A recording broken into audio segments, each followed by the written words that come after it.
Bom, e agora a gente convida, né? Nós abrimos o nosso painel de debates. Vou só fazer uma ressalva. Hoje a gente também receberia aqui Geraldo Papa, porém, por motivos pessoais e de saúde, ele não pôde estar presente. Então, nós abrimos o nosso painel de debate com Tatiane Zambiase, engenheira agrônoma e mestre em nematologia. Hoje ela vai falar com a gente sobre o manejo de nematóides na culturas da soja e do milho.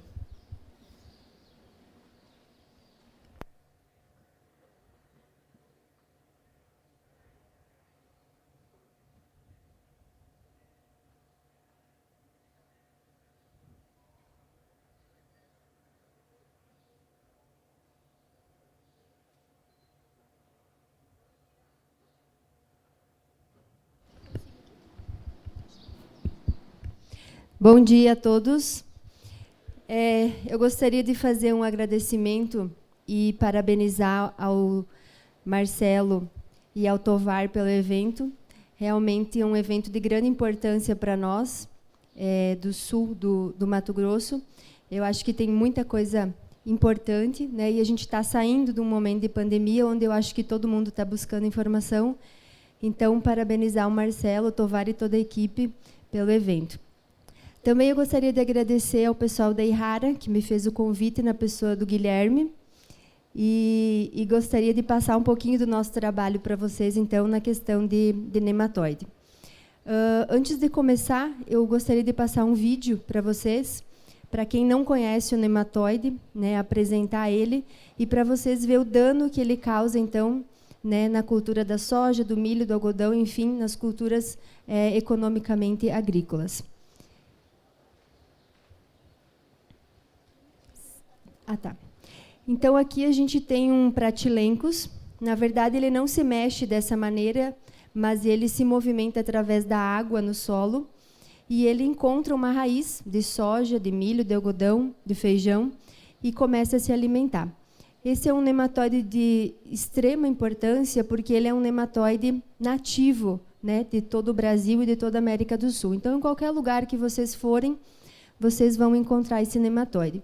E aí eu só queria que vocês prestassem atenção, mais no finalzinho do vídeo. Esse nematóide é um nematóide polífago, ou seja, ele se alimenta de quase todas as culturas, e as populações dele crescem muito rapidamente. E vocês vão ver na última parte do vídeo, agora, a quantidade de pratilencos que a gente tem numa raiz de soja, né? Então, a gente encontra aí 20 mil, 50 mil, 70 mil juvenis em 5 gramas de raiz. Então, é uma quantidade gigantesca, né? E esse é o dano que o nematóide causa. Então, ele estraga, ele interfere, ele prejudica o sistema radicular, e, com isso, a gente vai ter menos absorção de água e de nutrientes. Esse ano, como está sendo um ano muito chuvoso, né, para nós aqui do Centro-Oeste, o pessoal do Maranhão, Bahia, Tocantins, nós quase não estamos vendo danos na parte aérea. Por quê? Porque tem muita água, né? Mas se por um acaso a gente tiver um veranico, ou se por um acaso a chuva cortar mais cedo, provavelmente a gente vai ter um adiantamento no ciclo da soja grande, e isso vai ocasionar, com certeza, perdas na produtividade. Ok? Então, um videozinho só para fazer uma introdução. E aí, para quem não me conhece, eu fico aqui em Primavera do Leste, já tem um bom tempo. A gente também tem uma estação de pesquisa, e o nosso foco é 100% nematologia. Minha formação é de nematologia, e tudo que a gente tem no mercado de produtos químicos, produtos biológicos, crotalária, braquiária, feijão, sorgo, mistura de plantas de cobertura, a gente testa, então, na nossa estação de pesquisa.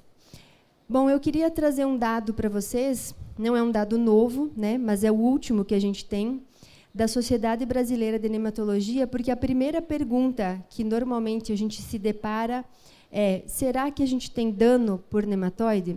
Né? E a Sociedade Brasileira de Nematologia fez esse levantamento, então, em 2015, e fez um comparativo entre ferrugem da soja e helicoverpa, para mostrar o dano, né, o potencial de dano que o nematóide tem. Nematóide é problema desde o Rio Grande do Sul, em frutíferas, em maçã, em uva, em alho, em cenoura, em batata. É problema para nós aqui na soja, no milho, no algodão. É problema na área dos florestais, é problema na área de pastagens. Então, para cada cultura, a gente tem um nematóide que causa importância econômica. E no nosso caso aqui, a gente tem 5 principais, né, que a gente vai falar um pouquinho deles hoje, e que causam realmente um problema gigantesco.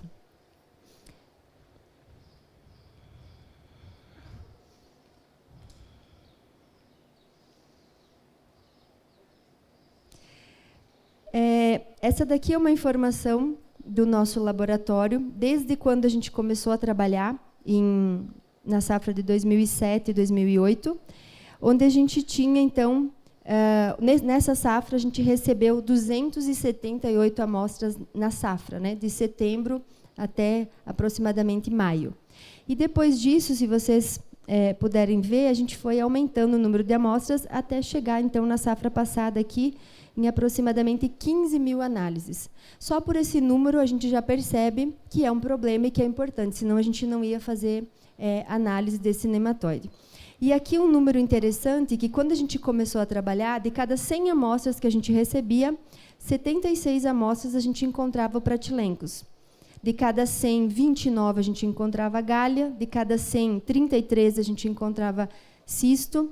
Helicotylencos é um nematóide que hoje ainda não causa dano econômico, tá? Mas a gente falava isso do Pratilencos há 10 anos atrás, e hoje ele é um problema, né, gigantesco.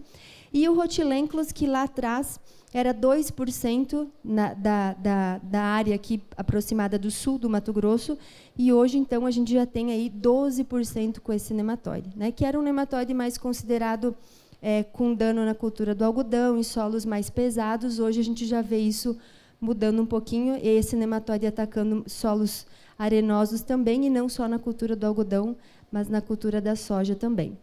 Bom, esses são os principais, né? Quem planta soja, milho, algodão e feijão, como é o nosso caso aqui, a gente vai poder encontrar esses 5 nematóides, né? 2 nematóides de galha, o nematóide do cisto da soja, o Rhotilencos reniformes e o Pratilencos, que é o nematóide nativo daqui, e a gente vai encontrar ele, então, em qualquer lugar.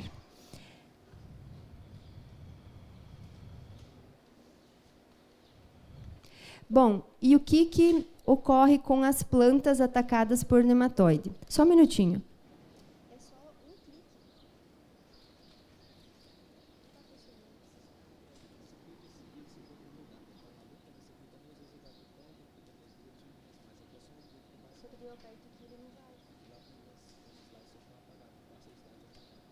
Ah, entendi. Daí tem que clicar várias vezes para passar apagado? Uma só.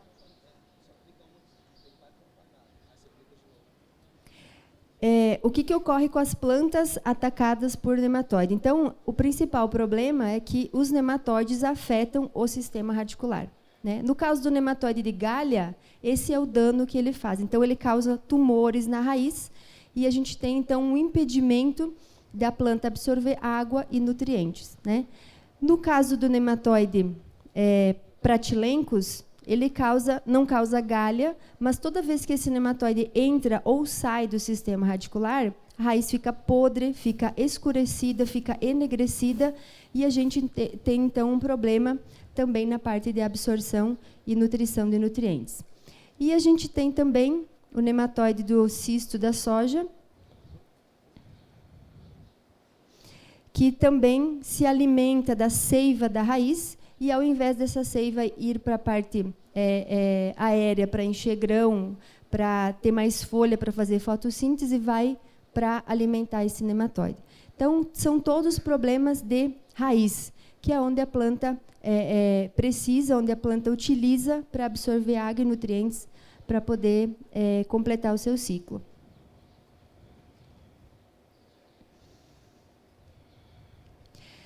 Bom, normalmente nematóide não ocorre na área toda, né? Com exceção do Pratilencos, que é um nematóide nativo, e a gente tem reboleiras maiores, reboleiras de 10 hectares, de 20, de 30, de até 90 hectares, né? Tanto o nematóide de galha quanto o nematóide de cisto sempre vai ocorrer em reboleiras. Qual que é o problema da reboleira? Às vezes a gente tem uma lavoura bonita, uniforme, e tem várias reboleiras, né?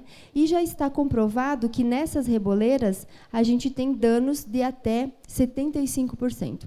Às vezes até mais, porque existem algumas reboleiras em que a planta de soja, ou de milho, ou de algodão morre, e a gente não tem produção nenhuma, né? Então, o problema é a gente ter várias reboleiras na lavoura, uma lavoura com potencial de 70 sacos, de 60 sacos, a gente vai ter aí 1 saco a menos, 2, 5 sacos a menos por causa do problema de nematóide. Bom, e agora, né? Se vocês têm nematóide na área de vocês, que pratilencos todo mundo tem, né? E qual que é o problema do pratilencos? Como que a gente abriu o cerrado, né? Normalmente colocando uma gramínea, né? Ou arroz, ou pasto, e depois uma soja.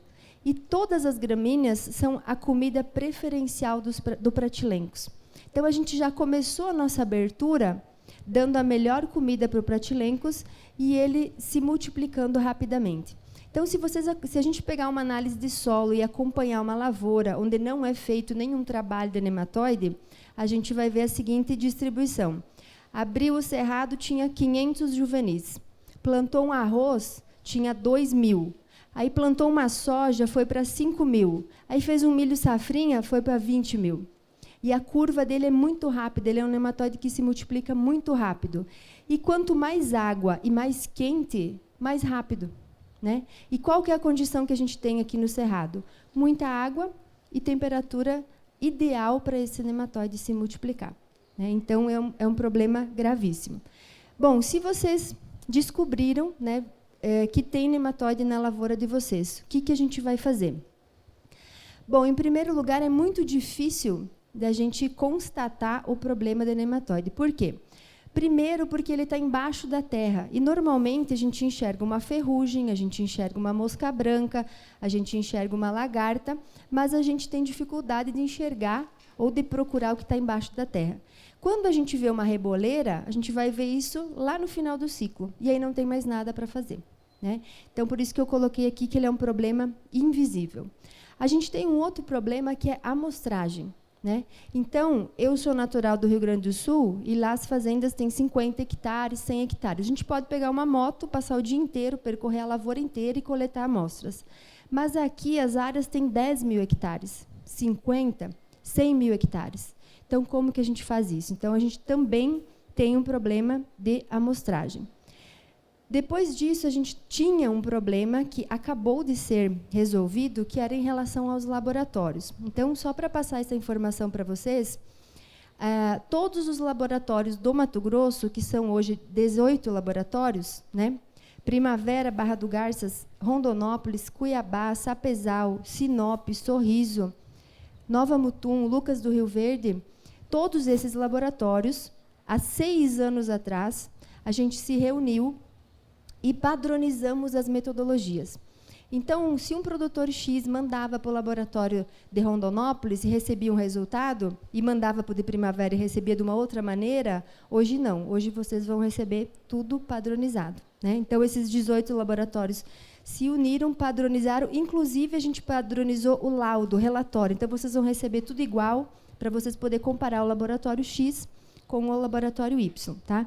Mas a gente tinha um problema, né, de laboratório. Uma outra questão. Vocês recebem o laudo e está escrito lá, eu tenho tanto de galha, tanto de pratilencos e tanto de cisto. E daí? A gente não tem hoje nenhuma tabela onde a gente possa falar assim, ó, acima de 500 juvenis de pratilencos vai causar dano. Acima de 200 meloidógeno eu vou ter dano. Por quê? Porque se o Marcelo, aqui na Toplan, tem uma fazenda com solo argiloso, bem adubado, com matéria orgânica, cobertura de solo, às vezes, 1.000 juvenis não vai fazer nada para ele. E aí tem o vizinho, que tem um solo arenoso, não tem dinheiro para colocar adubo, o solo dele desequilibrado, com problema de compactação. Então, 1.000 juvenis para ele já vai causar dano. Então, a gente não tem hoje um número mágico. O certo é entregar esse laudo para uma pessoa da área de nematologia e ela vai falar para vocês, olha, né, se a condição de solo for essa, equilíbrio nutricional, clima, o material que você plantou, então provavelmente você não vai ter problema, tá? Mas hoje a gente não tem essa tabelinha mágica, onde a gente tem esses números para poder dizer para vocês, vocês vão perder ou não vão perder por essa população, né? E o último é que a gente só tem o período da chuva para produzir. Então, é muito difícil de convencer um produtor e falar para ele, olha, é melhor o senhor não plantar soja, porque o senhor tem nematóide do cisto na área, né? E a gente precisa fazer isso, tá? Então, a gente tem vários problemas aí para resolver, para tentar minimizar essas populações. E também, porque qual é o nosso sistema de produção? Qual é o sistema de produção do cerrado? Soja, milho e algodão. Soja, milho e algodão é o que o Pratilencos mais gosta. O meloidógeno gosta também. O Rhotilenculus gosta também.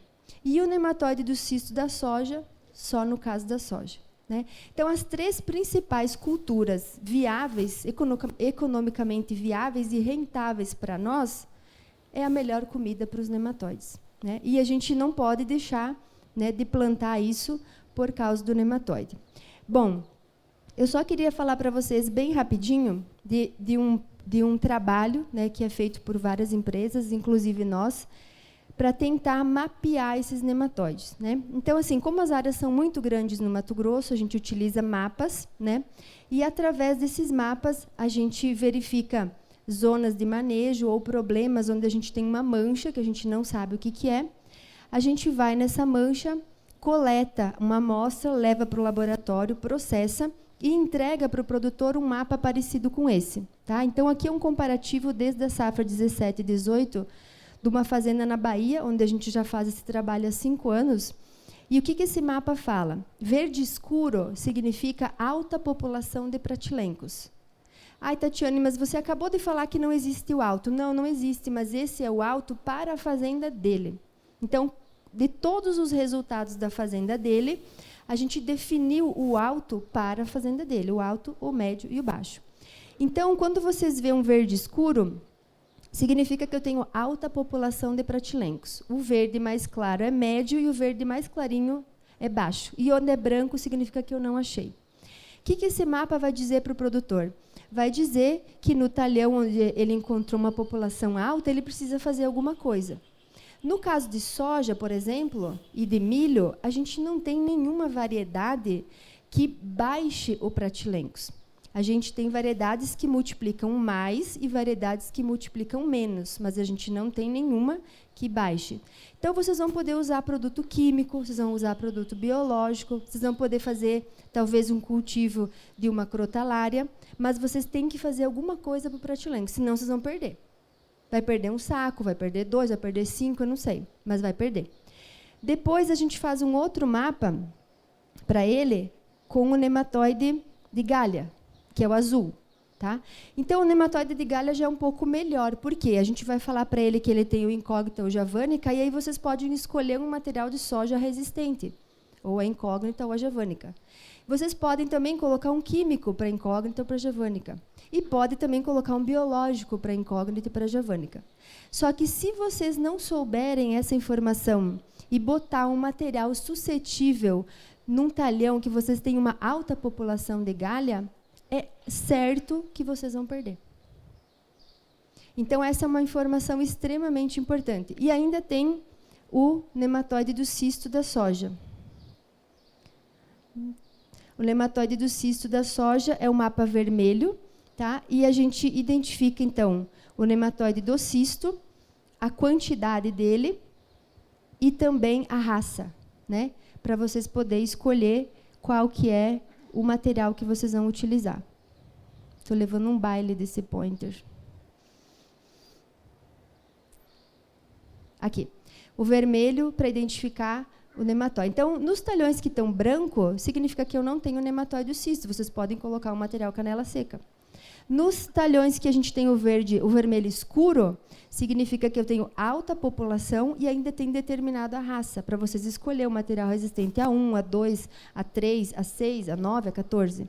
Né? Então, esses mapas auxiliam muito na tomada de decisão, visando o quê? Visando ajudar o produtor a perder menos. né? Porque a gente não vai aumentar a produtividade, não vai ganhar. A gente vai evitar a perda por nematóide, tá? E aí, falando um pouquinho sobre manejo especificamente, eu listei aqui várias sugestões de manejo para a gente poder trabalhar. Quando eu comecei a trabalhar com nematóide, a gente tinha um produto só no mercado, né? E esse produto era um produto muito utilizado, mas era o único registrado para trabalhar com nematóide.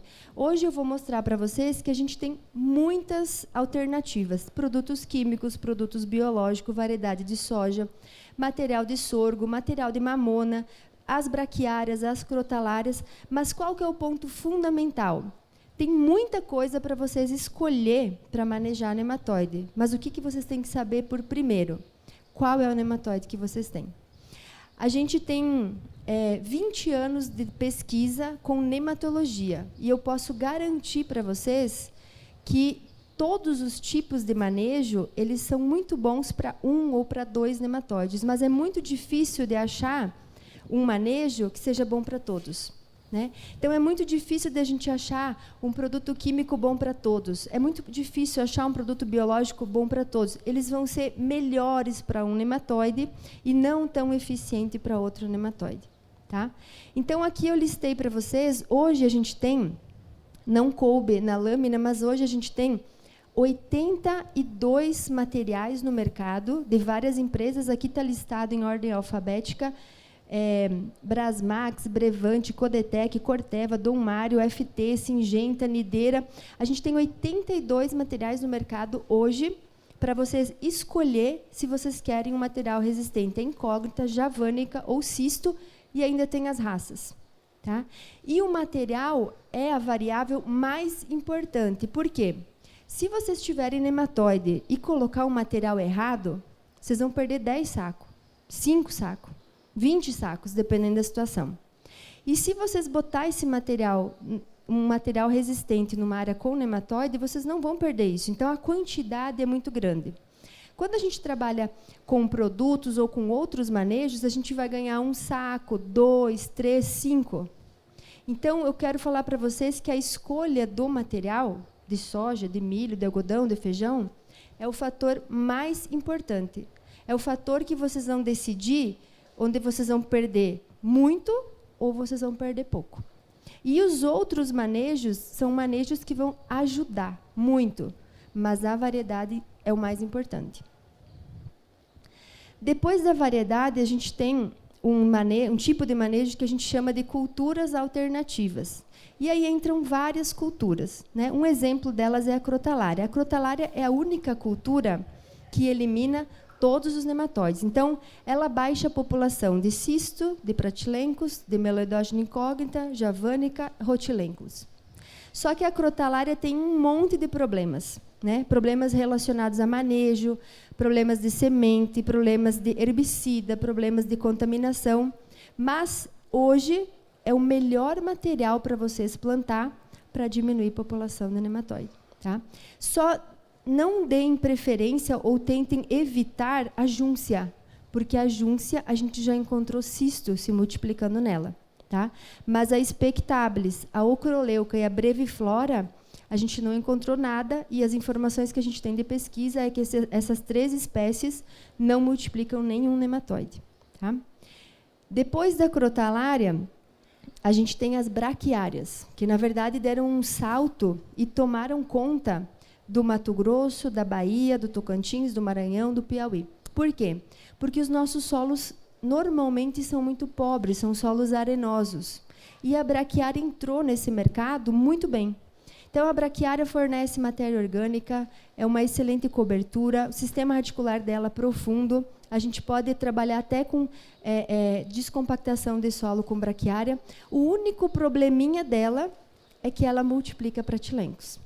Tá? Mas a gente pode, e eu vou falar para vocês, fazer várias coisas para evitar que ela multiplique o pratilencos ou que ela multiplique menos, né? Como, por exemplo, vocês tratar essa braquiária, quando vocês forem plantar, com um produto que seja eficiente para pratilencos, né? Um produto químico, um produto biológico, não tem problema, tá? Uma outra situação da braquiária é uma recomendação, na verdade, é para vocês não deixar ela até próximo do plantio. Por quê? Como ela multiplica pratilencos, o pratilenco está no sistema radicular. Se vocês não dessecarem ela antecipadamente, o pratilenco só vai sair da raiz da braquiária e vai pular para a raiz da soja, ou do milho, ou do algodão, ou do que vocês plantarem. Então, a recomendação, os trabalhos de pesquisa mostram que se a gente dessecar essa braquiária no mínimo 30 dias antes do plantio, a gente já tem uma diminuição significativa na população de pratilencos. Então, não deixar para dessecar essa braquiária em cima do plantio, que é o que eu acho que normalmente a maioria dos produtores fazem. Essa daqui, à direita, é uma foto aqui de primavera de uma área com pratilencos e cisto. E é uma área, na verdade, que acabou sendo feito um replantio por causa das altas populações de pratilencos e de cisto. Depois das braquiárias, a gente tem também, entrando no mercado muito forte, a mamona. Não é qualquer mamona. A gente tem hoje híbridos específicos de mamona que foram produzidos para não multiplicar nematóide. Então, a gente tem muito trabalho hoje com uma empresa de Israel chamada Caima, que tem vários materiais de mamona que não multiplicam nem pratilencos, nem galha e nem cisto. E nem rotilencos reniformes também.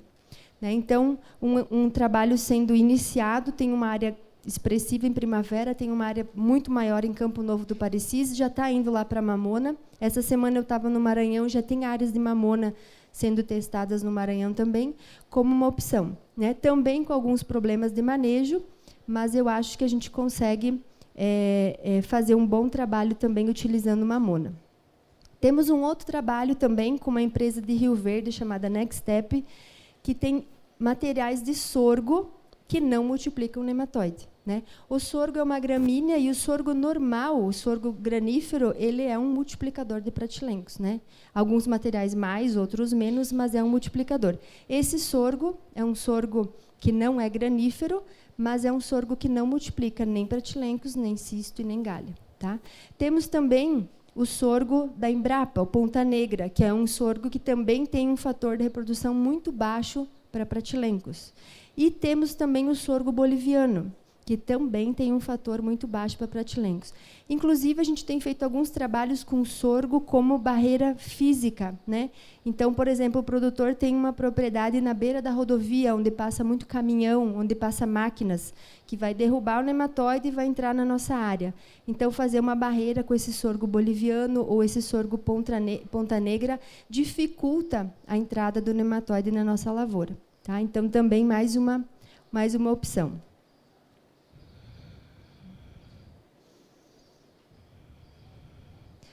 Temos também os consórcios.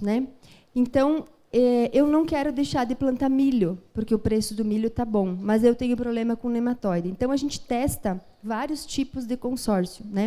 Consórcios com crotalárias, que são indicados normalmente para as áreas onde a gente tem solo mais argiloso, e não precisa de tanta matéria orgânica, de tanta palhada.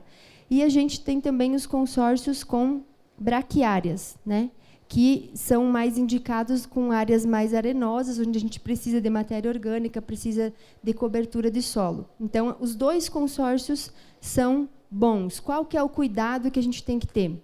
Os milhos multiplicam pratilencos, a maioria, com fatores de reprodução diferentes.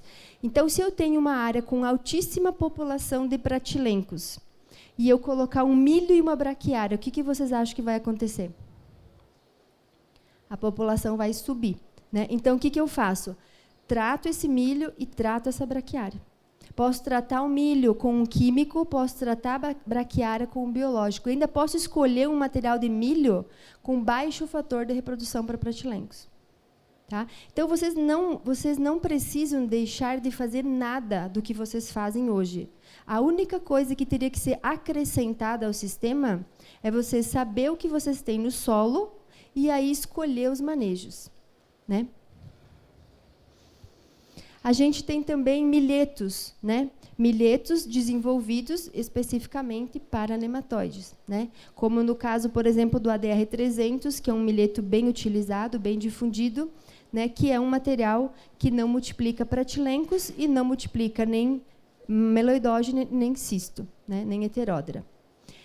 Esse daqui é só um exemplo, né? Esse material não é um material novo, e a gente tem algumas informações mais novas, mas é para passar informação para vocês de que, normalmente, quanto mais produtivo o milho é, maior, mais agressivo é o sistema radicular. Isso, para o nematóide, significa tenho mais comida. Então, normalmente, com algumas exceções, os materiais mais produtivos de milho multiplicam mais pratilencos. Não tem problema, vocês podem continuar plantando um material mais produtivo, mas se vocês tiverem pratilencos, tratem esse milho com químico, tratem com biológico, ou façam um manejo como a crotalária, por exemplo, antes do milho. Então, tudo tem solução. A única coisa que vocês precisam saber é qual remédio tomar, né? A agricultura é igual nós. Se vocês têm uma gripe, tem um remédio específico. Se vocês têm um câncer, o remédio é outro. E se vocês estão com AIDS, o remédio é outro.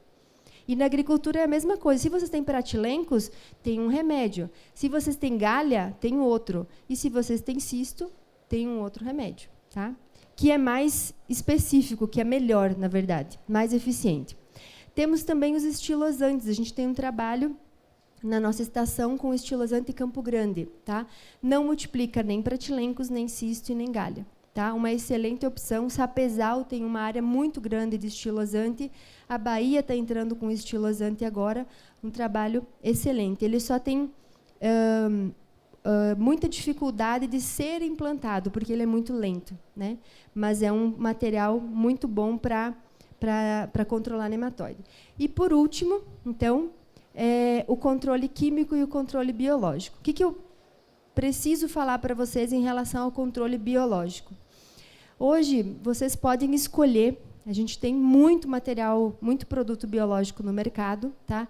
A maioria deles ou é a base de fungo ou é a base de bactéria, tá? Qual que é a diferença entre fungo e bactéria? A bactéria, normalmente, ela é mais resistente. Então, os gêneros bacilos, tá, são produtos onde a gente pode colocar no campo numa situação um pouco mais adversa, tá? Os fungos, que também são bons, igual as bactérias, são um pouco mais sensíveis. Então, por exemplo, se vocês forem fazer um plantio agora, na hora do almoço, com esse calor, se for um fungo, provavelmente vai morrer. Se for uma bactéria, talvez não, tá? Então, é uma diferença entre você ter um pouquinho mais de sensibilidade e um pouco mais de resistência ao ambiente, tá? Mas os dois produtos são excelentes. E qual é a diferença em termos de eficiência, né? Se vocês pegarem a bula no Ministério da Agricultura dos produtos biológicos, vocês vão ver que eles têm bacilos têm registro para pratilencos e galha. Pasteuria tem registro para cisto. Pocônia tem registro para galha. Psiolomyces tem registro para pratilencos e galha. Então, na verdade, até agora, a gente não tem nenhum biológico que tenha registro para todos os nematóides. Então, vocês têm que saber o que vocês têm. Porque, por exemplo, existe um fungo chamado Pocônia que é muito bom para galha. Mas e se vocês tiverem cisto na área de vocês? Não adianta nada. Tem um produto chamado Pasteuria, que é uma bactéria, que ela é só para nematóide do cisto da soja. Mas se vocês tiverem pratilencos na área?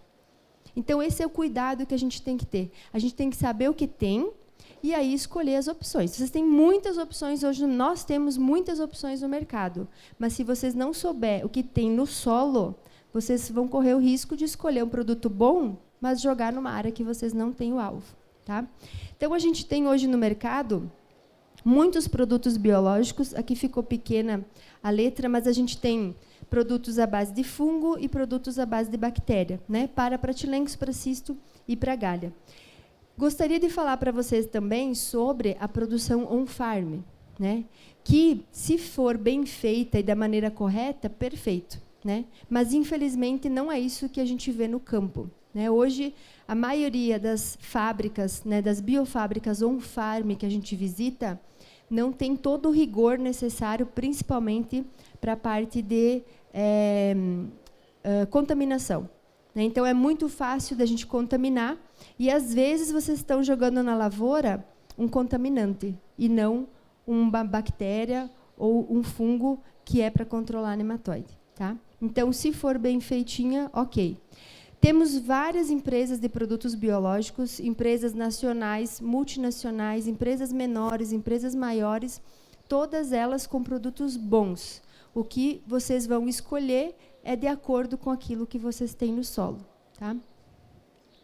E temos, por último, e não menos importante, os produtos químicos. Tá?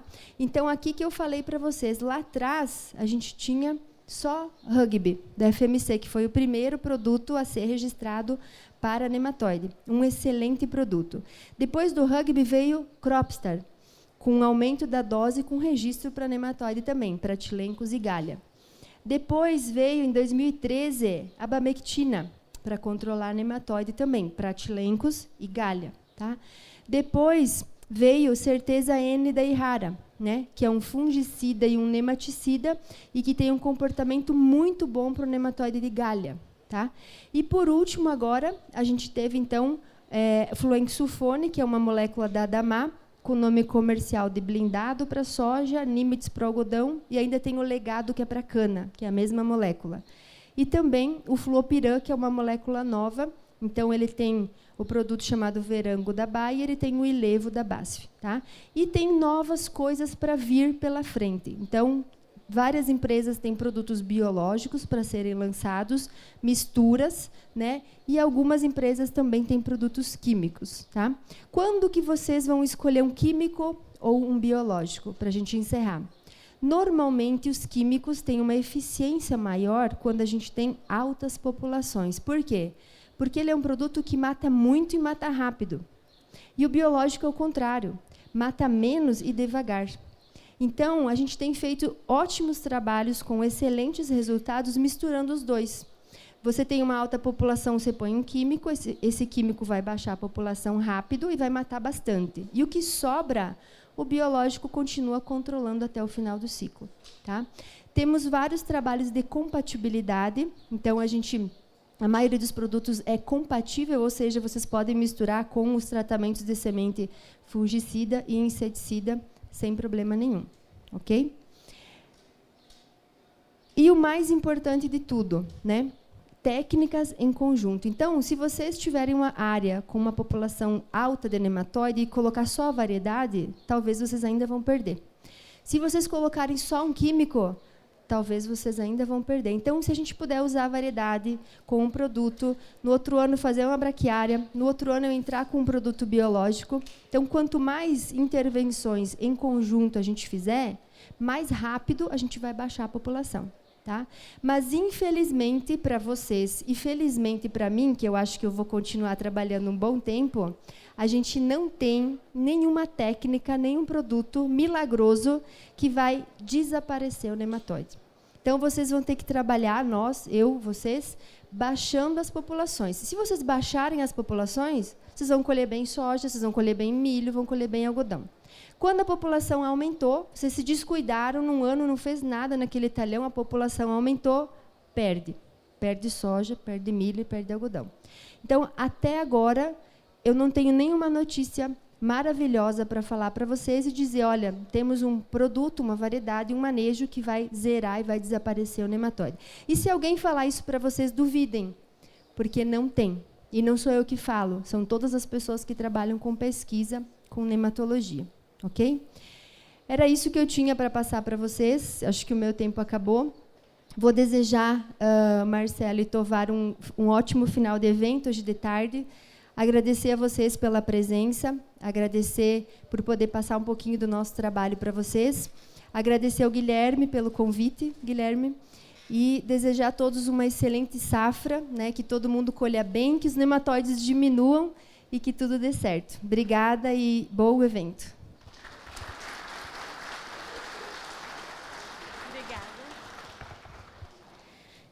Agradeço a Tatiana por compartilhar o conhecimento dela e, dando continuidade a essa manhã de conhecimento, trazemos agora o Paulo Roberto Garolo, agrônomo especialista responsável pela cultura do milho Brasil Central.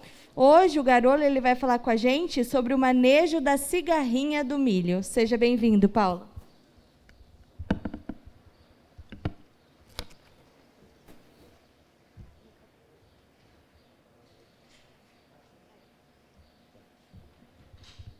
Pessoal, bom dia a todos. Primeiro eu gostaria de agradecer a Toplan, Marcelo, que me convidou, e todo o time da Toplan, né, para estar aqui com vocês. Agradecer a presença de cada um de vocês e dizer que o meu grande desafio realmente não é nem falar aqui, mas é segurar o público por mais 30 minutos antes do almoço, né? Então, vamos tentar fazer isso da melhor maneira possível, né? Eu gostaria de iniciar minha apresentação. Me apresentando, eu trabalho com a cultura do milho, hoje responsável por todo o milho do Cerrado, há 36 anos e meio. E comecei a trabalhar com cigarrinha em 1995, né, quando aconteceu o primeiro surto dessa praga no Brasil oficialmente. A gente já catalogou antes disso, já em 82 e tudo mais, mas o primeiro surto aconteceu em 95. Um surto curto, durou até 98. 98 acabou a praga infectiva e a praga deixou de ser uma praga importante de novo, né? E voltou isso a acontecer de uma forma agora epidêmica em 2014, que começou na Bahia, pequenos focos. 2015 voltou a acontecer exatamente onde eu também estava de novo, né? Que em 95 eu estava em Goiás, Santa Helena, aonde começou. E agora, de novo, em 2015, o grande foco começou de novo lá em Goiás, também na região de Santa Helena, região baixa, e aí, dessa vez, isso virou epidêmico. E muito provavelmente virou epidêmico, por quê? Porque, na verdade, pessoal, quando a gente estava lá em 95, a área plantada em milho no Brasil todo, realmente era uma área hoje praticamente inexpressiva como a gente está. Em 95, a gente tinha algo em torno de 5,5 milhões de hectares de milho plantado pelo Brasil. E hoje a gente ultrapassa a casa de 17 milhões e 700 mil. Então, é muito milho, né, que a gente tem, graças a Deus. Só que com uma outra diferença. Em 95, a gente tinha praticamente 65% a 70% do milho plantado no Brasil na época do verão, que a gente chamava, né, que é o primeiro plantio, é a primeira etapa de plantio. E a safrinha era bem menor. Além disso, a gente não tinha tanta opção de áreas irrigadas que nos permitisse plantar milho o ano todo. Bom, ao contrário disso, estamos hoje. Hoje nós temos milho plantado no Brasil inteiro, em todas as épocas do ano, principalmente em áreas de irrigação. Áreas que a gente imaginava que não entraria safrinha, como, por exemplo, Rio Grande do Sul, em virtude da condição climática fria, né? Hoje existem os bolsões também de safrinha no Rio Grande do Sul. Hoje nós plantamos o milho doce, o milho pipoca, a gente planta o milho silagem, tudo escalonado, todas essas culturas normalmente com plantios escalonados em épocas diferentes, em geografias diferentes do Brasil. E ainda, para finalizar, nós temos os campos de produção de sementes, que também são áreas normalmente plantadas fora da época normal dos plantios, ou seja, nos períodos de inverno em áreas de irrigação. Bom, logicamente que dessa forma a gente acabou dando uma oportunidade, ou criando uma oportunidade muito grande da praga persistir no ambiente. E aí, quando eu estava ouvindo a palestra da Tatiane, né, ela falou do nematóide e falou da condição de calor e água, e que isso é favorável, né, à multiplicação do nematóide. E é engraçado, né, porque o Brasil é um país abençoado por Deus, e é mesmo, porque a gente planta culturas praticamente o ano inteiro no país inteiro, mas também é um país que tem a condição climática para o desenvolvimento de pragas e doenças o tempo todo, e a gente acaba se tornando uma fábrica de pragas e doenças, né? E a cigarrinha é exatamente isso, é uma praga que se adapta, ela consegue entrar num processo semelhante ao que a gente chama de hibernação, não é uma diapausa, é uma hibernação, quando a gente fala do adulto. Então, ela diminui, ela realmente retarda o metabolismo todinho dela, se abriga em áreas de mato, se abriga em áreas de pastagem, se abriga em grama, se abriga em cana-de-açúcar, se abriga em milheto e sobrevive muito tempo sem se alimentar. Então, é uma praga que acabou persistindo ainda mais numa condição de que daqui a pouco eu tenho milho de novo para me alimentar e me reproduzir. Plantas hospedeiras de cigarrinha, só trazendo alguns conceitos antes de começar, tá, pessoal? Plantas hospedeiras de cigarrinha, na verdade, a gente tem que lembrar que o conceito de plantas hospedeiras são aquelas que, além de servir de alimentação, elas também servem como local de reprodução e abrigo. A princípio, a gente continua na base científica de que cigarrinhas têm como plantas hospedeiras, além do milho, praticamente 3, que praticamente não temos no Brasil, embora no Rio Grande do Sul exista o bolsão nas áreas de gado leiteiro, que o pessoal faz silagem com teozinto junto. E teozinto é uma planta do gênero Zea, que é uma planta literalmente hospedeira de cigarrinha. Além do teozinto, nós temos o Tripsacum e a Euclaena, que também são plantas literalmente hospedeiras. Só que no Brasil, Tripsacum e Euclaena praticamente não existem. Então, o que existe é teozinto e milho. Milho, sim, é a planta verdadeiramente hospedeira. E aqui começa a nossa brincadeira. Por quê? Porque uma das primeiras coisas que a gente precisa fazer é exatamente o primeiro passo no manejo é controlar o milho tiguera. Milho tiguera é uma das principais pontes da sobrevivência e da dispersão da praga e do aumento da população da praga. E o milho tiguera, ele não é só uma hospedeira da praga, como também é uma hospedeira das duas bactérias e do vírus, que, na verdade, são os agentes causais do que a gente chama de complexo de enfesamento. Então, realmente, o milho tiguera é aquela planta que nasce aonde a gente não quer, na hora que a gente não quer, e que muitas vezes a gente demora para controlar, dando então a oportunidade da cigarrinha se multiplicar. Lembrando que todas as outras pontes que eu falei anteriormente, por menos eficiente que seja o manejo, ainda existe manejo. Agora, no milho tiguera não tem manejo algum. Então, por isso, ele é visto por nós, da comunidade científica, como sendo uma planta realmente muito importante dentro desse processo de multiplicação e dispersão da praga. Então, o primeiro passo, realmente, é a gente melhorar o nosso manejo de milho tiguera. Eu estava testando aqui, já deu certo, né?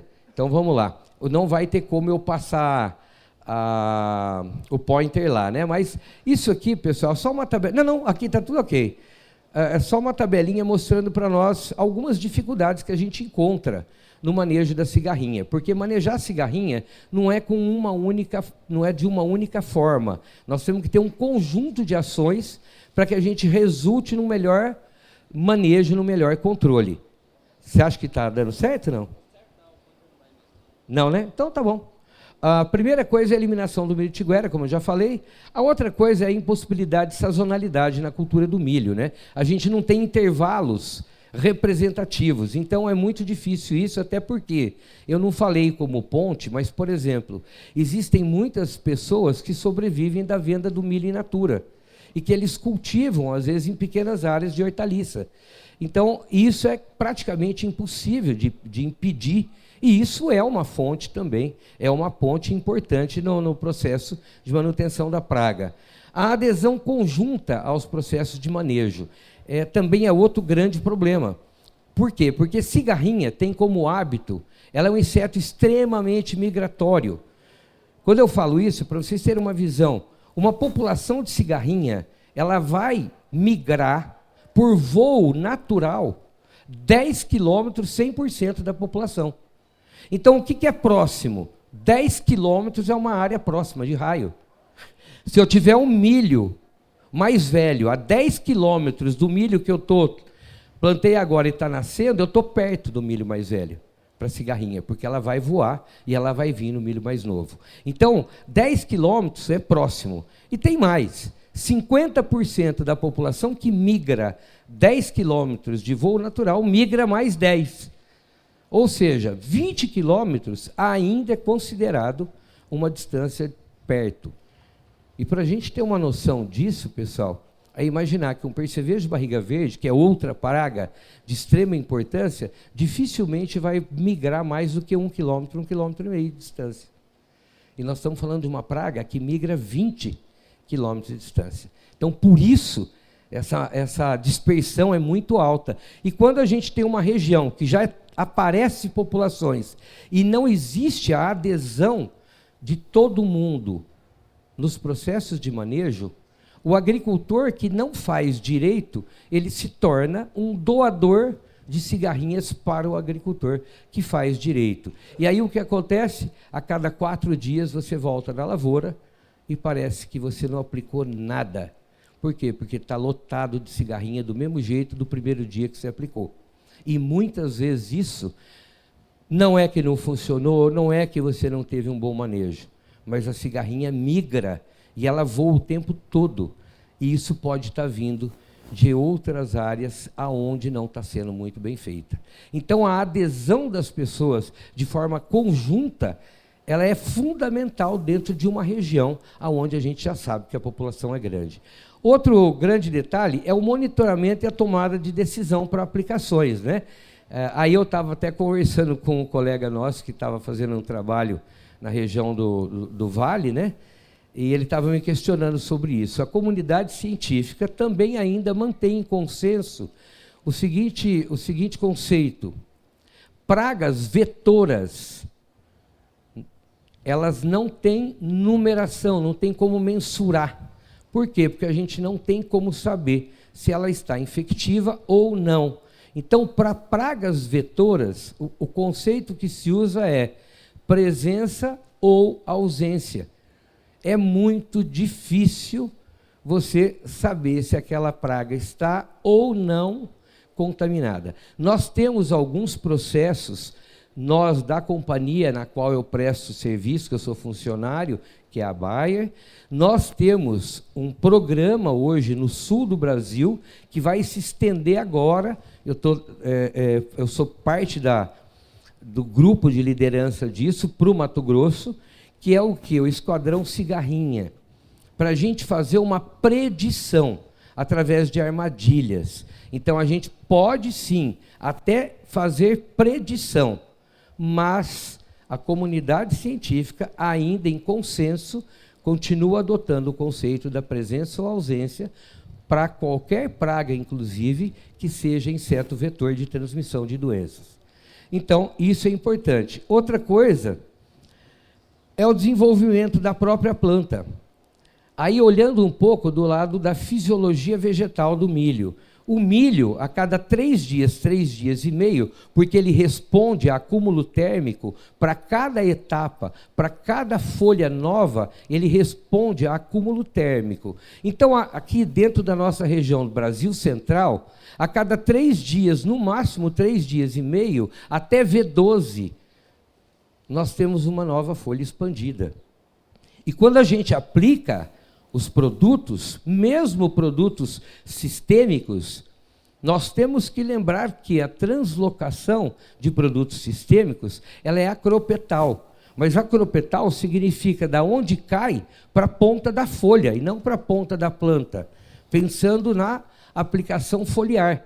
Então, o que acontece? No 3º ou 4º dia, eu já tenho uma folha nova. Essa até ainda tem produto. Então, durante 3, 4 dias, a minha proteção, ela até pode ser viável. Mas, a partir do 5º dia, o que acontece? Eu tinha uma folhinha encartuchada lá embaixo, que aí ela vai ser a folha do cartucho. E, muito provavelmente, eu não tenho mais produto nessa folha. E ela está totalmente descoberta de proteção. E isso também dificulta. E ainda mais por um outro detalhe, pessoal. Cigarrinha é um bicho esperto, né? Eu vou fazer uma brincadeira aqui, tá? Cigarrinha é um bicho esperto, é um bicho malandro, não gosta de coisa velha, só gosta de coisinha nova, né? Tem bastante gente assim também. Inclusive eu, que já estou velho, né? Para estimular, né? Então, cigarrinha, ela tem esse procedimento. Ela sai do milho velho para o milho novo. E ela também prefere, no vegetal, a parte nova. Por isso, quando vocês vão na lavoura, principalmente depois das 11 da manhã, aonde que está a cigarrinha? Está lá no cartucho. Então, lá na folha do 4º, 5º dia, ela está lá, com potencial de inocular, porque não tem mais produto. E aí não tem mais proteção. Então, esse tipo de coisa também acaba dificultando, é um desafio para a gente manter um bom manejo dessa praga também, mesmo usando o produto correto. Então, tudo é um desafio. Eu já falei da migração, a reinfestação e o ciclo ninfal curto. Esse é outro particular. É um outro hábito, e eu só vou falar de biologia de inseto daquilo que vai amarrar no manejo, tá? Pensando também na biologia do inseto, o que está ali, reinfestação, ciclo ninfal curto, o que acontece? A ninfa da cigarrinha, primeira coisa, quando ela oviposita, aonde ela oviposita? Ela oviposita na folha, na parte superior, só que de forma endofítica. O que significa dizer isso? Ela tem a habilidade de levantar a epiderme, a película da folha, e ovipositar diretamente sobre a superfície celular da folha e derruba a pelinha de volta, tampando os ovos, protegendo os ovos. Por isso é muito difícil no campo vocês encontrarem ovos de cigarrinha, porque está escondido, está protegido, e produtos juvenoides praticamente sem efeito. Então não tem como pensar no ovo. E o que acontece depois que o ovo eclode? É outra jogada. Essa praga é muito esperta, ela desce e se esconde na parte de baixo da folha. E a ninfa vai ficar por 18 dias, que é o período ninfal, em média no Brasil, ela vai ficar 18 dias se alimentando escondida debaixo da folha. E quando a gente não pensa em ninfa, a gente dá oportunidade para uma alta reinfestação, porque dali 18 dias eu tenho uma nova ninhada saindo e que pode pegar a minha própria lavoura. Até porque, principalmente pensando nos plantios de safrinha, quantos dias a gente demora para plantar toda a nossa área de safrinha? Passa de 18 dias, não passa? Então eu tenho chance de reinfestar a minha própria área que ainda está nascendo, se eu não tiver foco também de manejo de ninfa. E outra coisa, ninfa é muito mais eficiente no processo de aquisição dos agentes causais do que o próprio adulto. Por quê? Porque a cigarrinha, quando ela inocula os agentes causais na planta, ela inocula diretamente no vaso do floema. O que é o vaso do floema? O vaso do floema é o vaso que conduz os açúcares ou o fotossintetizado que a planta fez, que vai depois encher o grão. É lá que ela inocula, nessa artéria da planta aí. E aí o que acontece? Essa artéria da planta, os vasos do floema, eles estão muito mais próximo na folha, fazendo o corte longitudinal, eles estão muito mais próximo da superfície de baixo da folha do que a de cima, porque a de cima é o xilema, que é o vaso que carrega água e nutriente que passa. Então, a ninfa está muito mais próxima do floema e ela não sai debaixo da folha. A ninfa não se movimenta, ao contrário do adulto, que tem uma alta taxa de migração, a ninfa é quietinha e não se movimenta. Então, ela tem o tempo suficiente para adquirir os agentes causais. E quando ela se torna adulta, com mais uma semana, 9 dias depois de adulto, venceu o período de incubação dentro dela, já houve a propagação dos agentes causais para a glândula salivar, e dali uma semana, 9 dias, ela é um adulto potencial inoculador. Então, controle de ninfa, ele é tão importante ou até mais do que o controle do adulto.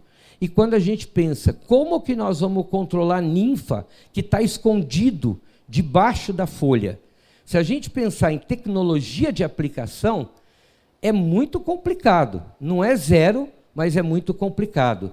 E a gente fez alguns ensaios com a doutora Lúcia Vivan, na Fundação MT, onde a gente consegue visualizar, assim, com dados que realmente nós temos uma opção, produtos que tenham translocação translaminar. Isso ajuda no manejo de ninfa. E aí eu tenho que ser estratégico e trabalhar esse tipo de produto no momento que eu tenho ninfa. Adulto, produtos de contato, pegam, vão fazer o trabalho. Agora, ninfa, produtos de contato, é muito pouca eficiência. Tem produtos que é quase zero. Então, não dá para contar com isso. Eu tenho que ter produto de contato na hora que tem adulto e que não tem ninfa. E isso é estratégico. Então, manejo de cigarrinha é muito mais estratégico do que efetivamente a gente ficar discutindo qual que é o melhor produto. Obviamente que todo mundo que tem produto tem as suas particularidades de dizer que é o melhor. Então, os produtos não diferem tanto entre si. O que difere mesmo é a estratégia de como utilizar cada produto que a gente tem no mercado. E eu diria o seguinte, a outra coisa é a parte de híbridos. Lógico que escolher híbridos com maior nível de tolerância também é parte de uma estratégia.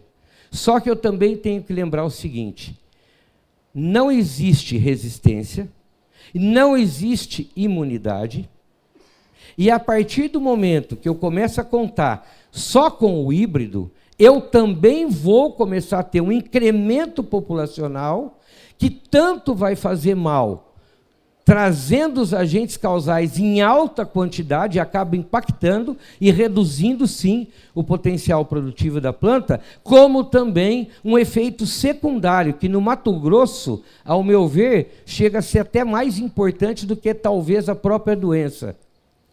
A gente tem que lembrar que ninfas não se mexem. E cigarrinhas, igual o pulgão, elas têm câmara-filtro no aparelho digestivo. Cigarrinhas têm o hábito de sugar a planta e separar o excesso de açúcar líquido e excretar. Isso é chamado de, uma palavrinha americana, né, que eu vou traduzir, honeydew, que na verdade significa melado. Igual o pulgão solta o melado, a cigarrinha também. A do adulto não se concentra fácil, mas a da ninfa sim. E pior, ela faz isso, normalmente a oviposição, no terço médio da planta. E aí eu começo a ter acúmulo de honeydew nas folhas do terço médio e baixeiro, e eu começo a prejudicar o colmo da minha planta, mesmo sem ter a doença. E eu posso ter áreas com altos índices de quebramento de colmo, fazer análise foliar e não ter doença, mas quebra por exaustão, porque eu perdi a folha do bacheiro, principalmente antes da hora, por acúmulo de honeydew, que é o que a gente chama depois, né, porque existe uma classe de fungos que não são fitopatogênicos, mas se alimentam do melado, desenvolvem suas colônias e aí criam aquilo que vocês costumam dizer no campo, a tal da fumagina. E a fumagina, sim, está prejudicando também de maneira muito significativa a cultura do milho nas regiões nossas, tá? Talvez até mais do que a própria doença. Então, são essas coisas. E a última coisa, diagnose correta. Precisamos diagnosticar de maneira mais adequada a doença. Por quê? Porque, como eu acabei de falar, às vezes eu não estou com a doença, mas estou com um problema de excesso de praga. Nem sempre o fato de ter a cigarrinha significa que vai ter a doença também. Então, eu preciso saber melhorar o meu potencial de diagnose. E aí, eu não ia deixar passar a oportunidade de mostrar para vocês um pouco melhor sobre isso. Eu vou pedir para um colega nosso trazer umas plantas aqui, porque eu quero mostrar para vocês como que a gente tem que diagnosticar o complexo de enfesamento. Legal. Deixa eu pôr aqui, mas fica aí para mim, fazendo um favor. Aí. Deixa eu pegar essa daqui. Qualquer uma que eu pegar. Vamos pegar, né? Eu deixei para tirar mais na hora para não murchar muito. Pessoal, isso aqui provavelmente é 99% de certeza que nós temos uma planta com complexo de enfesamento. Por que eu tenho 1% de margem de erro? Porque eu seria muito prepotente dizer que isso é ou que isso não é. Na agricultura, às vezes a gente leva surpresa, né? Então seria prepotência. Só que é 99,9% de certeza que isso aqui é uma planta com complexo de enfesamento. Como é que eu sei? A primeira coisa que a planta vai mostrar é aqui, pessoal. Vou tirar um pouquinho o microfone. Isso. Tanto na folha da espiga, quanto na primeira folha abaixo da espiga, ela já começa a mostrar o quadro aqui de sintoma. Esse arroxeamento, esse amarelecimento que a gente está vendo aqui, ele começa aqui, ó. E aí vai vindo para cima. O que vai chamar a nossa atenção no campo, quando eu vou no campo diagnosticar, eu olho para cima depois do pendoamento. Ela é em cima que eu vou olhar. Por quê? Ela começa aqui, mas ela intensifica aqui. Até porque as folhas daqui são menores do que as folhas daqui. E o que é esse sintoma? Aqui tem uma outra também que está até mais bonita de ver, ó. Essa aqui, ó. Olha aqui, ó. Rapidinho murcha, você viu?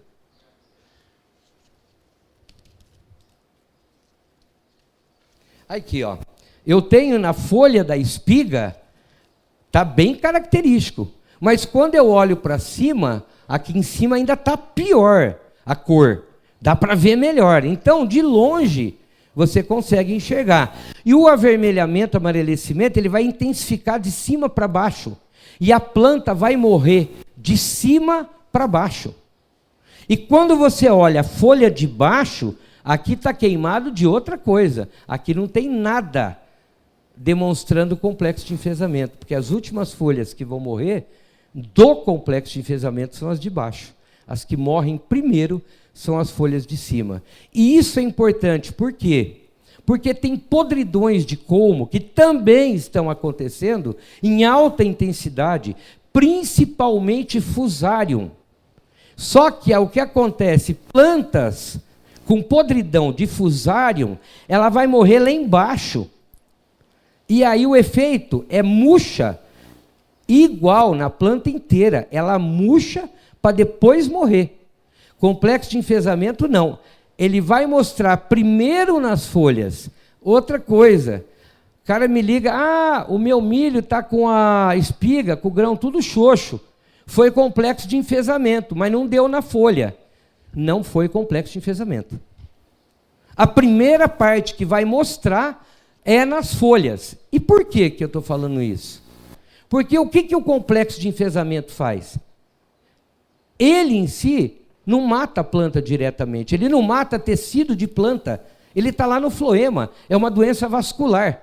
O que ele faz? Ele entope, ele dá um infarto na planta. É como se, que nem eu vou acabar assim, né? Porque eu fumo 40 cigarros por dia, então uma hora eu vou dar um infarto de nicotina. Por quê? Porque vai entupindo a artéria. O que o complexo de enfesamento faz é entupimento de artéria.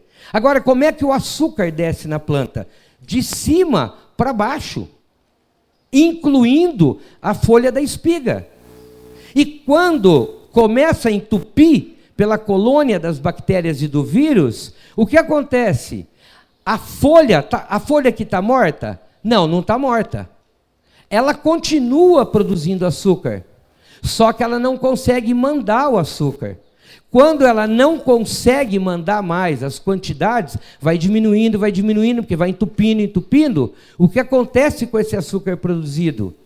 Ele é processado dentro da própria folha, ela joga num órgão da célula que se chama vacúolo, começa a entupir os vacúolos, e os vacúolos também têm na parede deles o quê?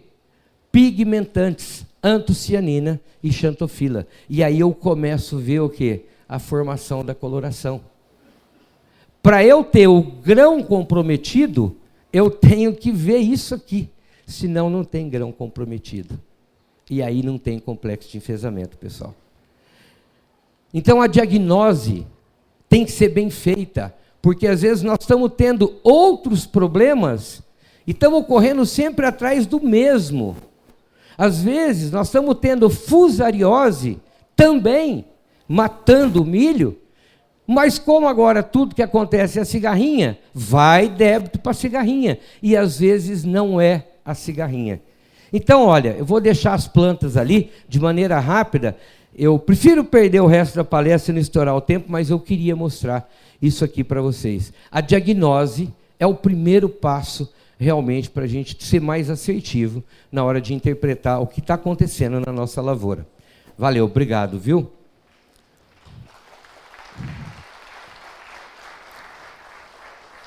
Eu não sei se vocês já conhecem, essa é a tal da cigarrinha. Cigarrinha é um inseto pequenininho, de 3,5 a 4,7 milímetros de comprimento, é um grão de arroz mal formado com asa. Isso é cigarrinha.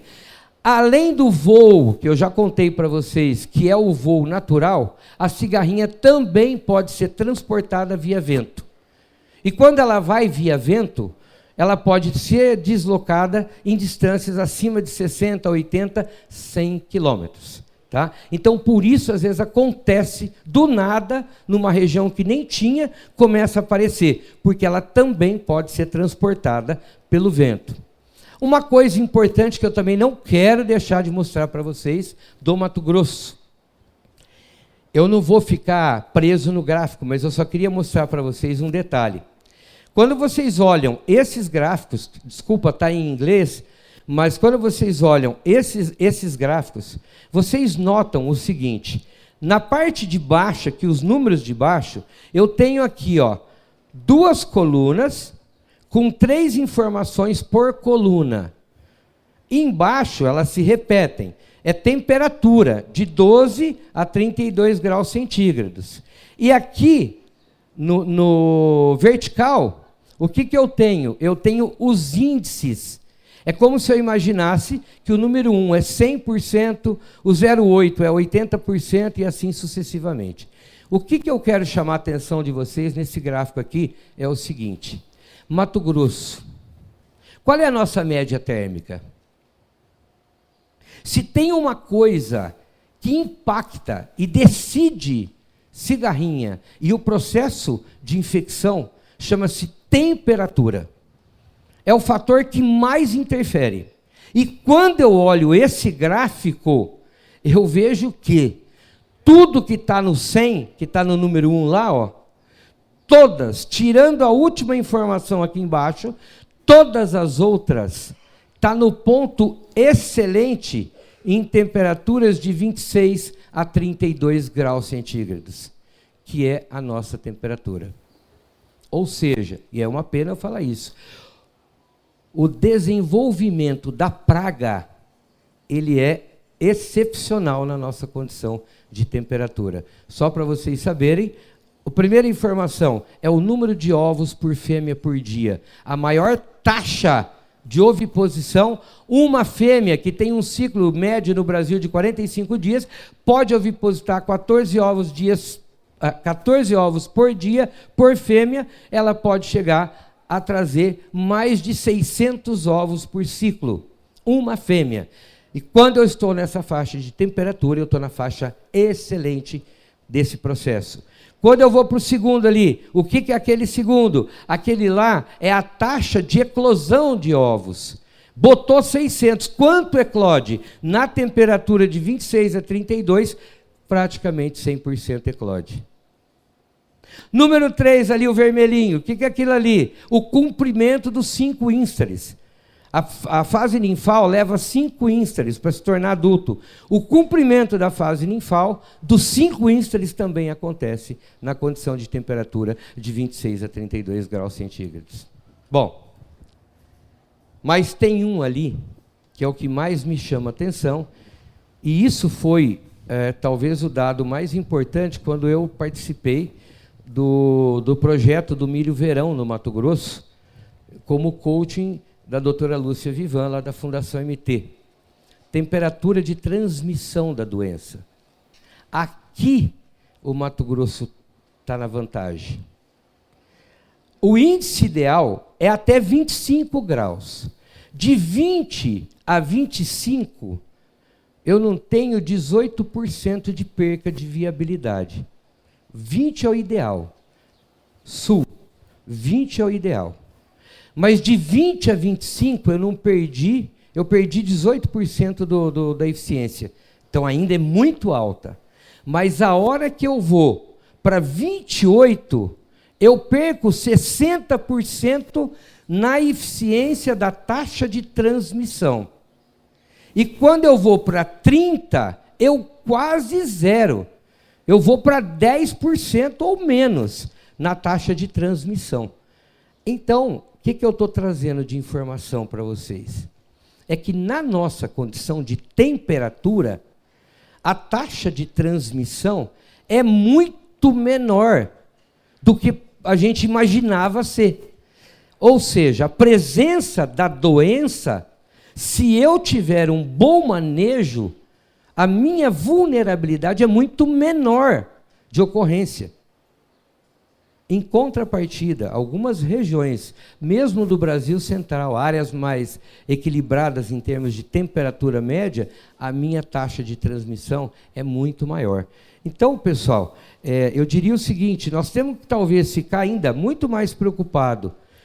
Tudo é preocupante, mas eu acho que a questão da fumagina pode se tornar um abacaxi até maior do que a própria doença, quando eu olho o gráfico de temperatura. Tá? O único problema é que isso aqui é uma expressão diária. E como a cigarrinha tem 48 dias a fêmea, 45 dias a fêmea e 28 dias o macho, de vida, né? Então, lógico que o período é longo. E, às vezes, acontece uma chuva que derruba a temperatura. E aí volta a ficar na taxa boa. Tá? Mas a nossa vulnerabilidade, provavelmente, é menor. Nós estamos fazendo pesquisa especificamente sobre isso. E os resultados do milho verão, que eu sou parte do projeto, foram muito positivos e bateu exato com esse conceito aí. Tá? Nós chegamos a índice 0 na taxa de contaminação. Então, tanto da cigarrinha quanto das plantas. Bom, as ninfas, aqui é só um gráfico ilustrativo onde elas ficam, e uma coisa que o agricultor pode ver é isso aqui, ó. Tá vendo aquele fantasminha branco ali, pessoal? Aquilo ali são as exúvias.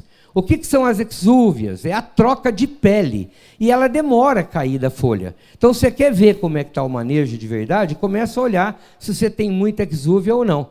Isso aí vai identificar como é que está o seu manejo. E a outra coisa, que ali tem uns bichinhos pretos, aquilo é a ninfa. Mas a ninfa, ela pode ter coloração laranja, e aí ela vai ficando mais escura, mas a coloração predominante dela é na coloração laranja. Tá? Uma outra coisa que eu queria trazer para vocês... cadê o Marcelo? Marcelo, a hora que acabar o tempo, você me paralisa, tá? Aí eu termino onde eu estiver, porque você sabe que eu não paro nunca mais de falar. Isso aqui também é importante. Nós fomos estudar um pouco mais a fundo o comportamento da cigarrinha, até para a gente elaborar a estratégia de aplicação de produtos. E uma coisa que nos chama a atenção, a cigarrinha, na parte da manhã, ela é um inseto mais tranquila. Tá. Falta 2 minutos? Tá. A cigarrinha de manhã, ela é mais tranquila. O voo dela é mais comedido. Quando vai chegando na hora do almoço, ela vai encartuchando, como eu já falei, ela se protege, inclusive como biológicos de raio ultravioleta. Mas à tarde, lá para as 4, 5 horas, ela é extremamente agitada. E aí, nós temos que pensar em planejamento estratégico. Então, como eu tenho só mais 1 minuto, eu tenho que fazer exatamente esse encerramento aqui. Ó. Eu vou pular esse slide aqui, pessoal, e vou para o encerramento, então, tá? Que é isso aqui, ó. Como eu vou fazer, então, o manejo? Então, olha, dica, eu não vou poder especificar, então eu vou mandar o slide inteiro e vou falar direto, tá? Qual que é o melhor estratégia de manejo. Primeira coisa, além do milho tiguera, o tratamento de semente, preferencialmente com neonicotinoides. É o produto que tem trazido melhor eficiência no manejo da cigarrinha em tratamento de semente, translocação de plântulas. Então, grupo químico dos neonicotinoides, depois se alguém quiser saber particularmente, vou falar o princípio ativo de cada um. Nas aplicações de VE e V2, que eu teria percevejo barriga verde também na minha linha de foco de manejo, porque o período crítico da cigarrinha é de VE a V8, o período crítico do percevejo é de VE a V5, V6, então eles têm um período crítico muito similar. E eu sei que os dois eu posso tratar, às vezes, com o mesmo produto. Existem produtos no mercado que estão registrados para as duas pragas. Então, dica. Nas primeiras aplicações, trabalhar com produtos de contato, tanto no VE quanto no V2. Por quê? Primeiro, pensando em cigarrinha, ninfas, eu só vou ter a partir do V3, V4, porque o ovo leva de 8 a 9 dias para eclodir. Na melhor das hipóteses, se ela escapar do tratamento de semente e ovipositar em V1, 9 dias eu praticamente tenho mais 3 folhas pela frente. Então eu só vou ter ninfa a partir de V4. Então eu deixo para usar neonicotinoides, que são produtos, é o grupo químico que tem translocação translaminar. É uma particularidade do grupo químico dos neonicotinoides. Então, eu deixo para trabalhar os neonicotinoides nas aplicações de V4, V6 e V8. E por que está calendarizada dessa forma? Por estágios fenológicos e sempre no número par. Porque é o seguinte, primeiro, todo produto químico tem um número máximo de aplicação. Dos grupos químicos de contato, que são organofosforados, tem 2 só registrados para as duas pragas, tá? Profenofós e acefato. O metilcarbamato, tem 2 só. Metilcarbamato de benzofurnila é o carbosulfano. Metilcarbamato de oxima é o metomil. Metomil só para cigarrinha, não para percevejo. Produto de contato, fenilpirazol, etiprole. Todos esses produtos só pode aplicar 2 vezes por ciclo da cultura do milho. E isso deve ser respeitado. Isso está na bula. Por não respeitar isso, a gente acaba criando quebra de equilíbrio dentro do ambiente e começa a surgir praga que não tinha. No máximo 2. Então, todos os de contato que eu falei estão registrados e no máximo 2 por ciclo de cultura. E como eu sei que tem bastante empresa aqui, se eu falar uma besteira aqui, vocês podem levantar e mandar eu calar a boca.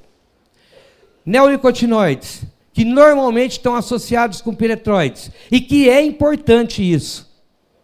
Neonicotinoides, nós temos no máximo 3 aplicações por ciclo. Nenhum permite mais do que 3. Quais são os neonicotinoides que estão registrados?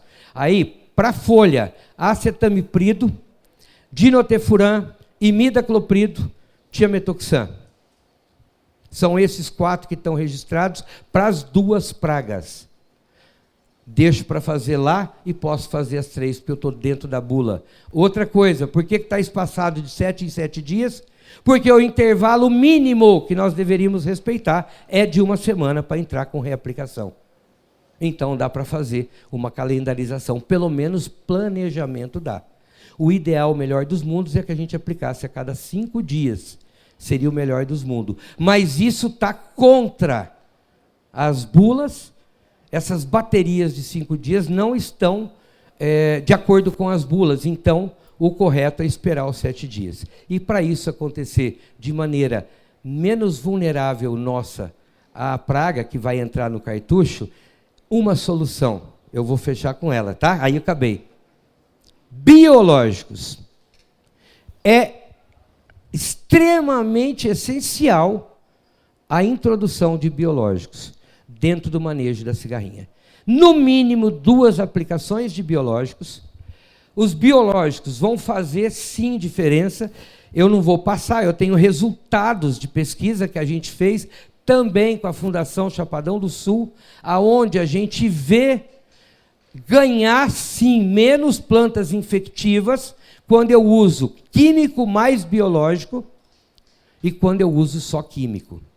a gente chega a ter até 12,5 menos plantas infectivas do que quando usa só químico. Então, pessoal, biológico é fundamental também no manejo da cigarrinha. Tá? Nós temos 2 fungos que estão registrados para ambas as pragas. Isaria fumosoroseia, Bovéria baciana. Ambas são excelentes. Ali eu citei o Metarhizium. Por quê? Porque existe produto comercial que é a base de Isaria mais Metarhizium. E se eu não citar, fica parecendo que eu estou omitindo alguma informação. Mas o Metarhizium sozinho, nenhum produto de registro ainda. Até porque a gente ainda não percebeu realmente algum incremento com o Metarhizium na cigarrinha. No percevejo, sim. Na cigarrinha, a gente não viu isso ainda. Então, o que está realmente efetivo, Bovéria e Isaria, e em conjunto aos produtos químicos, também nunca sozinho. E lembrar de respeitar o horário de aplicação. Tá? Pena não vai dar tempo de falar de ponta, não vai dar tempo de falar nada a mais, né? Assim, no detalhe. Mas eu estou sempre às ordens, o Marcelo tem meu contato. Mais uma vez, Marcelo, obrigado pelo convite. Me sinto honrado em participar numa palestra, num evento dessa envergadura. E estou à disposição, pessoal. Qualquer dúvida, quando tiverem, ó, vou até deixar aqui por último meu celular aí, ó. Quando quiserem me contactar, mandar alguma foto, volta para mim um slide que ela não está voltando, fazendo um favor. Meu número de telefone eu sempre deixo aí, fica à disposição, quem quiser anotar, mandar foto para a gente, perguntar, enfim. Eu realmente, só me cobrem, tá? Porque às vezes eu fico 1, 2 dias sem ver celular, né? Aí, tá? Me cobrem quando eu não responder, porque às vezes vai acumulando, viu, pessoal? Mas eu sempre sou muito aberto e estou pronto para ajudá-los aí. Obrigado, viu?